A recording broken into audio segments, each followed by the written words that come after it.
کے تبصرے کے مطابق، کیونکہ میں تو اس قابل نہیں کہ اس پہ کچھ تبصرہ کر سکوں، لیکن توصیف تبسم صاحب کے مطابق دادا نے جب 1938 میں ان کے پہلا مجموعہ کلام آیا تو اس زمانے میں دور تھا علامہ اقبال کا. 1938 میں وہ ان کا انتقال ہوا، تو اس زمانے میں دادا علامہ اقبال سے بہت متاثر ہیں. اور دادا اور ساتھ میں مولانا ظفر علی خان جن کا ابھی تذکرہ ہوا، ان کے ایک رسالے میں ان کے ساتھ مل کے ادارت کرتے رہے. ادارت کے فرد زمیندار اخبار جس نے بڑا تحریک کے آزادی میں کام کیا، وہاں سے جو ہے ایک ڈفرنس ہے دادا کی شاعری میں کہ وہ جو انقلاب کا نظریہ ہے وہ اسلامی اقدار سے لیتے ہیں، وہ انقلاب کا نظریہ. اب ایک نظم میں آپ کو جو جن دو ادوار کی میں بات کر رہا تھا وہ پیش کرتا چلوں تاکہ یہ دو ادوار ہمارے ختم ہوں، پھر ہم اس کے آگے کی بات کریں گے. یہ اس نظم میں بیسک میں مختصر کر کے آپ کو سناؤں گا. اس میں کچھ تو جو یہ جو پارٹیشن ہے اس کا بھی تذکرہ ہے، اور اس کے بعد جو امیدیں تھیں اور اس کے بعد کے حالات کا بھی تھوڑا سا ذکر ہے.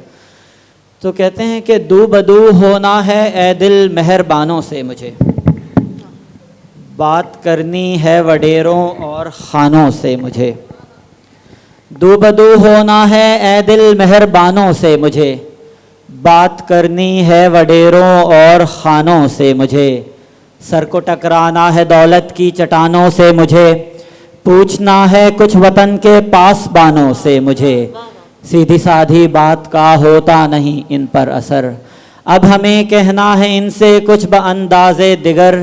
بن رہے تھے جو بڑے اسلام کے خدمت گزار، آج تک ہم نے کیا جن کی زباں کا اعتبار. دوستوں میں کل کیا کرتے تھے ہم جن کا شمار، آج وہ احباب ہیں صوبہ پرستی کا شکار. ہم نشیں تجھ سے بیاں ان کی حقیقت کیا کروں، ایسے ابن الوقت لوگوں کی شکایت کیا کروں. دراصل میں لیڈری کا ان کو ہے اپنی خیال، نام اخباروں میں چھپ جانا ہے معراج کمال. قوم کو حاصل ترقی ہو کہ آ جائے زوال، ان سے آنکھیں چار کر لے کون ہے کس کی مجال. جس طرح حاصل ہو شہرت پاس ہونی چاہیے، عیب چھپ جاتے ہیں دولت پاس ہونی چاہیے. جس طرح حاصل ہو شہرت پاس ہونی چاہیے، عیب چھپ جاتے ہیں دولت پاس ہونی چاہیے.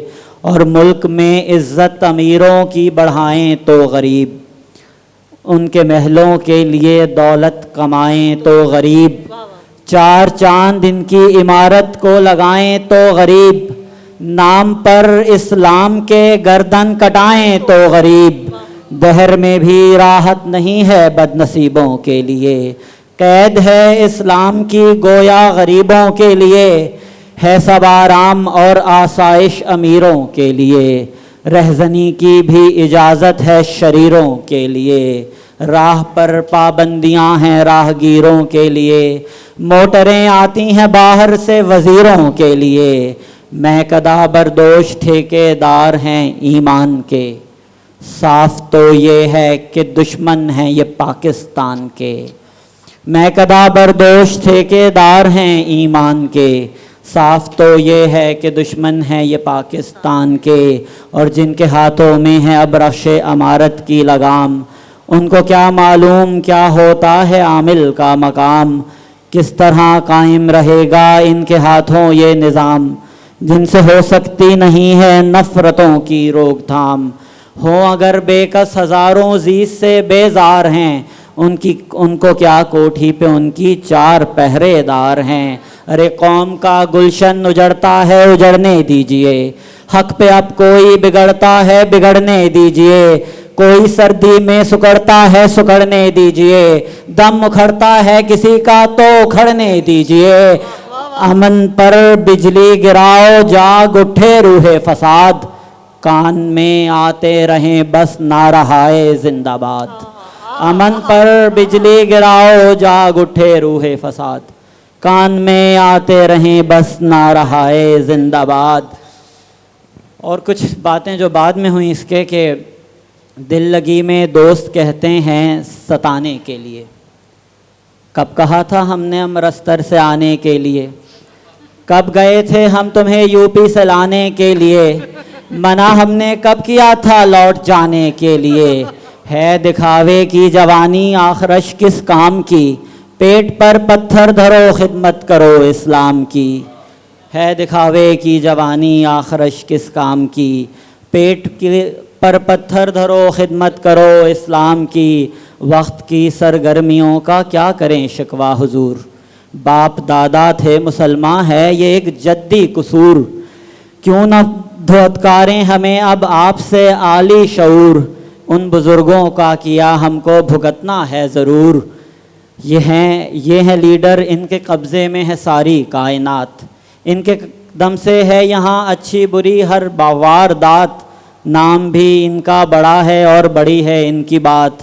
دکھ اٹھایا اور نہ کیمپوں میں گزاری کوئی رات۔ فائدہ حاصل کیا لوگوں نے اونچے نام سے، ان کا طوطا بھی یہاں پہنچا بڑے آرام سے۔ فائدہ حاصل کیا لوگوں نے اونچے نام سے، ان کا طوطا بھی یہاں پہنچا بڑے آرام سے۔ اور ہے ذرا معیوب لیکن بات کہنی ہے کھری، ہے ذرا معیوب لیکن بات کہنی ہے کھری۔ ہم سپاہی ہیں نہیں درکار ہم کو افسری، ہو مبارک آپ کو اپنی احبہ پروری۔ ہم سمجھتے ہیں کہ فاقوں میں بھی ہے اسکندری، ہو گیا انصاف رخصت قائد اعظم کے ساتھ۔ عزت و وقت غریبوں کی تھی ان کے دم کے ساتھ، اور عہد اپنا دیکھیے ہیں کفر کی باتیں بھی عام، حسن کے چرچے بھی عام اور عشق کی گھاتیں بھی عام، اور سنیماؤں میں ہوتی ہیں ملاقاتیں بھی عام۔ پوچھتا ہے جب کوئی کس قوم کے افراد ہیں، کیا بزرگوں کے نسب نامے بھی ان کو یاد ہیں؟ مفت کیا ہاتھ آ گیا کیوں اس قدر دل شاد ہیں؟ شان سے کہتے ہیں پاکستان ہے آزاد ہیں، شان سے کہتے ہیں پاکستان ہیں آزاد ہیں، اور وقت کے لیڈر ہیں یہ آرام کے حقدار ہیں۔ قوم کے شکوے سب ان سے اس لیے بیکار ہیں۔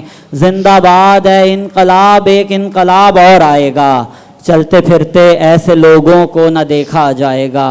اپنے گھر میں ہر مسلمان دل کی راحت پائے گا، عدل اب اسلام کا قانون ہی فرمائے گا۔ ہر قدم پر بے حیا لوگوں کو ٹوکا جائے گا، ہم انہیں روکیں گے اب جس طرح روکا جائے گا۔ اور کس کی ہمت ہے ہمارے سامنے کھولے زباں؟ ہم نہ کھولیں گے یہاں صوبہ پرستی کی دکان۔ حشر تک لہرائے گا اسلام کا پرچم یہاں، ہم حکومت ہو ہماری پاسباں، اور ایک دو غدار کیا دنیا سے ہم ٹکرائیں گے، ایک دو غدار کیا دنیا سے ہم ٹکرائیں گے۔ عہد کرتے ہیں کہ پاکستان پر مٹ جائیں گے، ایک دو غدار کیا دنیا سے ہم ٹکرائیں گے۔ عہد کرتے ہیں کہ پاکستان پر مٹ جائیں گے۔ شکریہ۔ تو یہاں تحقیقات کا ذکر کیا، اس کے بعد اپنا قلم مستقل جو ہے پاکستان کی اصلاح کے لیے جو ہے وہ وقف کر دیا، اور مرتے دم تک ان کی یہ کوششیں جاری رہیں۔ شکریہ۔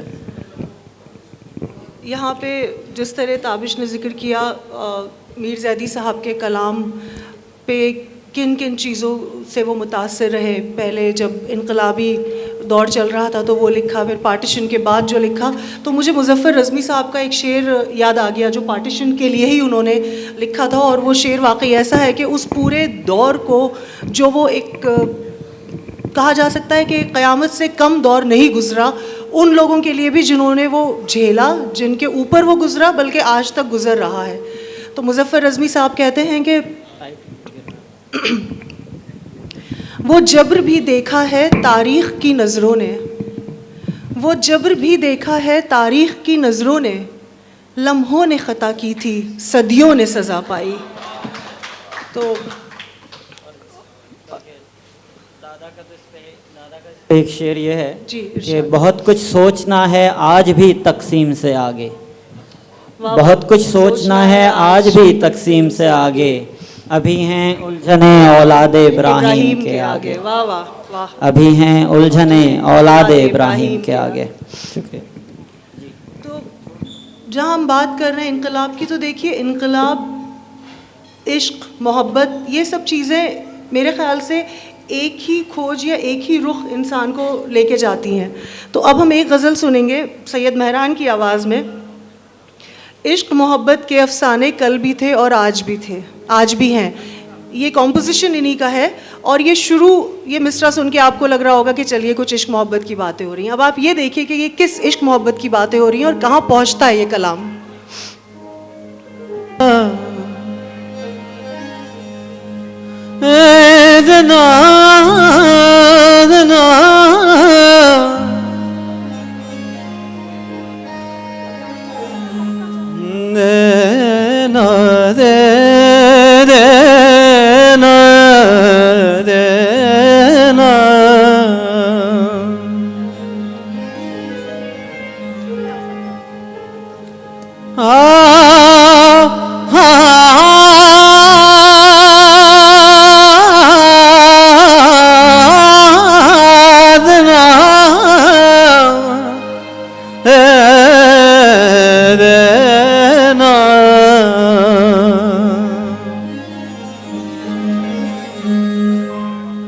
عشق و محبت کے افسانے کل بھی تھے اور آج بھی ہیں. عشق و محبت کے افسانے کل بھی تھے اور آج بھی ہیں. عشق و محبت کے افسانے کل بھی تھے اور آج بھی ہیں. شمع جوانی کے پروانے، شمع جوانی کے پروانے کل بھی تھے اور آج بھی ہیں. عشق و محبت کے افسانے کل بھی تھے اور آج بھی ہیں.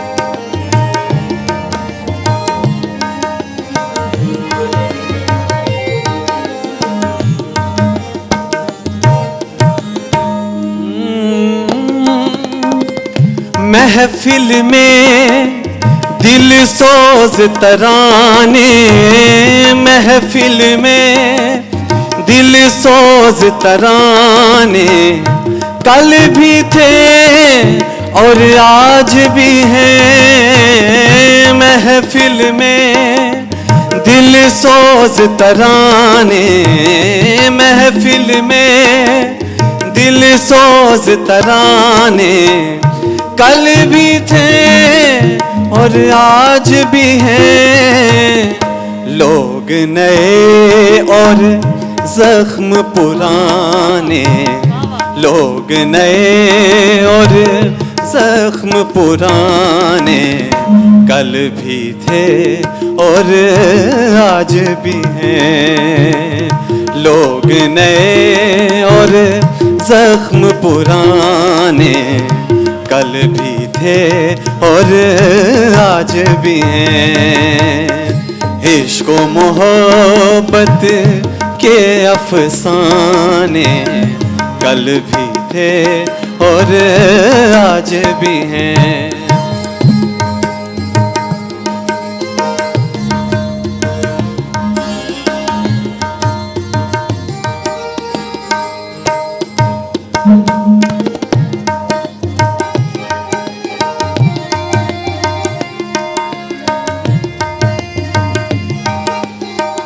واہ واہ.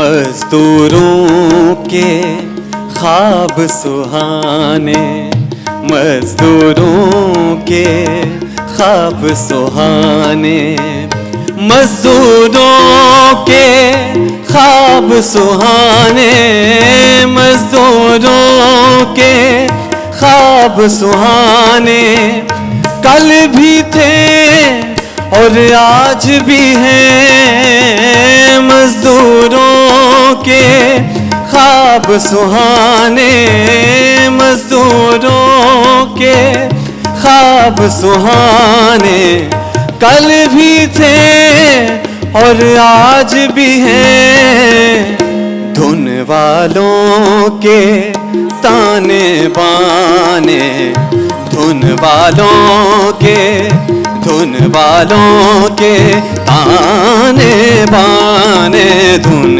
والوں کے تانے بانے دھن والوں کے تانے بانے کل بھی تھے اور آج بھی ہیں شمع جوانی کے پروانے شمع جوانی کے پروانے کل بھی تھے اور آج بھی ہیں عشق و محبت کے افسانے کل بھی تھے اور آج بھی ہیں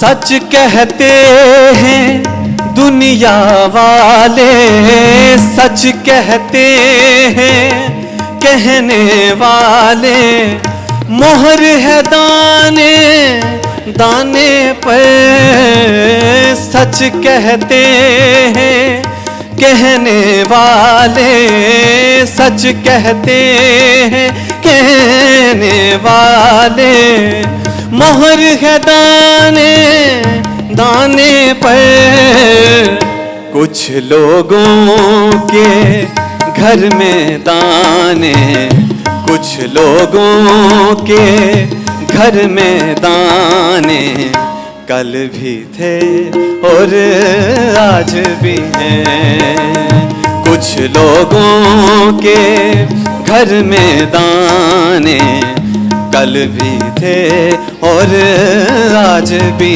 ہیں شمع جوانی کے پروانے شمع جوانی کے پروانے کل بھی تھے اور آج بھی ہیں عشق و محبت کے افسانے کل بھی تھے اور آج بھی ہیں کل بھی تھے اور آج بھی ہیں اور آج بھی ہیں اور آج بھی ہیں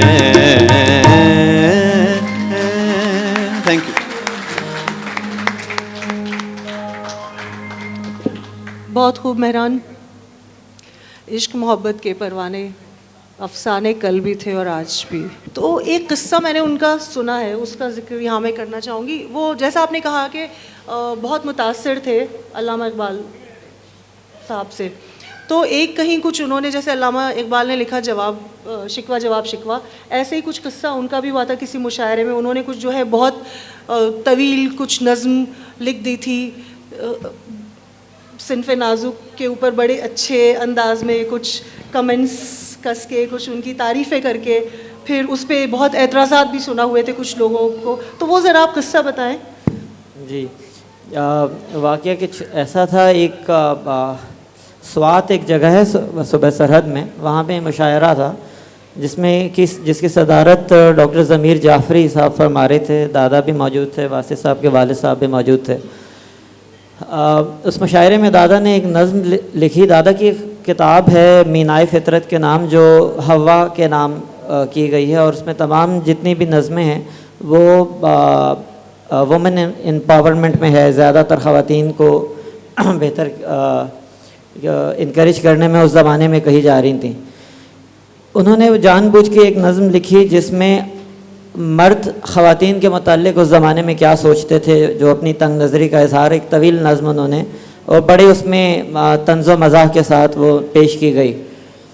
تو ضمیر جعفری صاحب نے چیلنج کیا کہ کوئی عورت ہے جو اس نظم کا جواب دے، اور انہوں نے کہا کہ ہم اگلے مشاعرے میں جو ہے اس سے سننا چاہیں گے. تو اگلے مشاعرے میں تو کوئی اور نہ آ سکا، لیکن دادا اپنی نظم کا جواب لے کر پہنچے. اس نظم کا جواب تو میں آپ سے سننا پسند کروں گا. تو لیکن آپ کو اس نظم کے کچھ وہ بند یاد ہیں جو بطور مرد انہوں نے تو جواب دینے میں مزہ بھی آئے گا؟ اچھا، اب انفارچونیٹلی وہ کتاب مجھے نہیں مل پائی، لیکن جو میں نے سنا ہے اس کے بارے میں، تو اس میں جو کانسیپٹ تھا اس میں بہت سارے تذکرے تھے. حضرت اس پہ عورتوں پہ الزام لگایا ہے کہ بھائی ہمیں تو جنت کی زندگی سے آپ لوگوں کی وجہ سے باہر نکالا گیا، اور اس طرح کے بہت بڑی ہنسی مذاق بھی ہے اور ٹونٹ بھی تھا. اس کا جواب پھر انہوں نے خود کہا، اور ترنم صاحبہ کے سے سننے میں مزہ آئے گا. میں اس کے چند ایک بند یہاں پیش کروں گی. اور میں یہ، جب مجھے میوزک کی ضرورت نہیں ہے، میرا مائک آپ پلیز صورتحال سے دور رکھیں.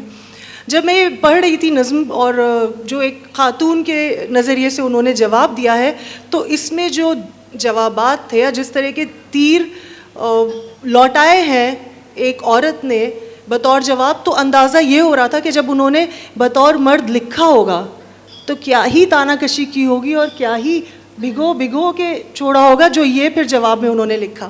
ملاحظہ فرمائیں. ہم نے انسان کو ہر قید سے آزاد کیا، ہم نے انسان کو اس بزم میں آباد کیا، ہم نے انسان کو ہر راہ پہ دلشاد کیا، پھر بھی ہم سے یہ شکایت ہے کہ برباد کیا. ہم کو تو یاد نہیں شاید کہ انہیں یاد نہیں، ہم کو تو یاد ہے شاید کہ انہیں یاد نہیں. اپنا شاگرد ہے آدم، کوئی استاد نہیں.